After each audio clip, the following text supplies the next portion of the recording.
cutting across to BJP's Gaurav Bhatia joining back on the phone line. Mr. Bhatia, same question to you. We see bouts of violence and arson in different parts of the country. This they call satyagraha. Your take on that? This is insulting the ideology of Mahatma Gandhi ji.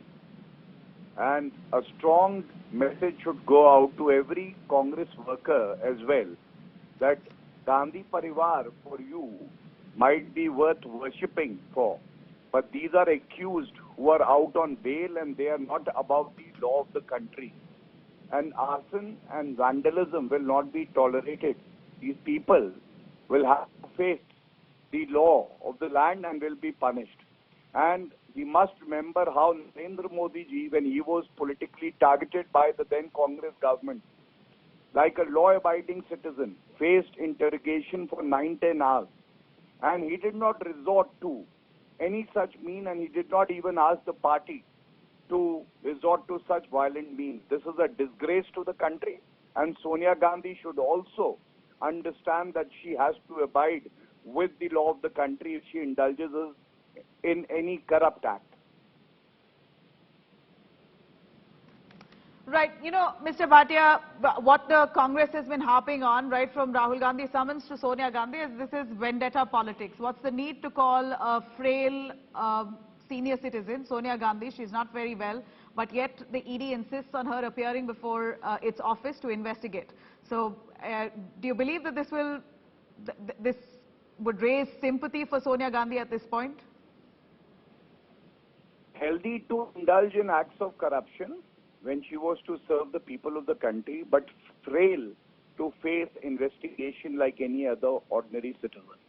And I must say that if they say this is political vendetta, the Congress party has been using this term very often, but not even a single judgment in their favor from the Honorable Supreme Court or any High Court, which has quashed any proceeding against Sonia Gandhi, Rahul Gandhi, Robert Vadra, P. Chidambaram, Karti Chidambaram, Mr. Huda, and I have heard this term political vendetta on every occasion.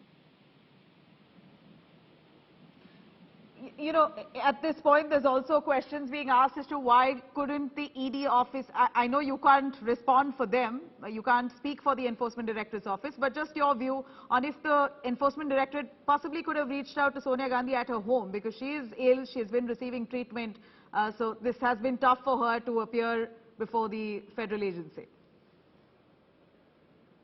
A very important fact that is forgotten, that the ED as a very fair and impartial investigating agency twice accommodated the request of Sonia Gandhi ji when she wasn't well and she asked for an adjournment. But why should the law be different for the Gandhi Parivar? When somebody is asked to appear for questioning, that person goes to the ED office. Why not the Gandhi Parivar?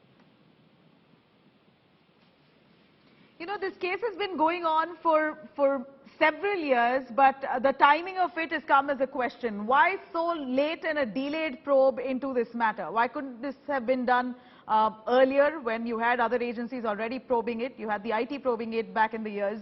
What's resulted in such a delay for the ED to pick it up? This proceeding has been going on for quite some time, and as you rightly said, there is a proceeding before the IT. There is a case that the Indian Supreme Court where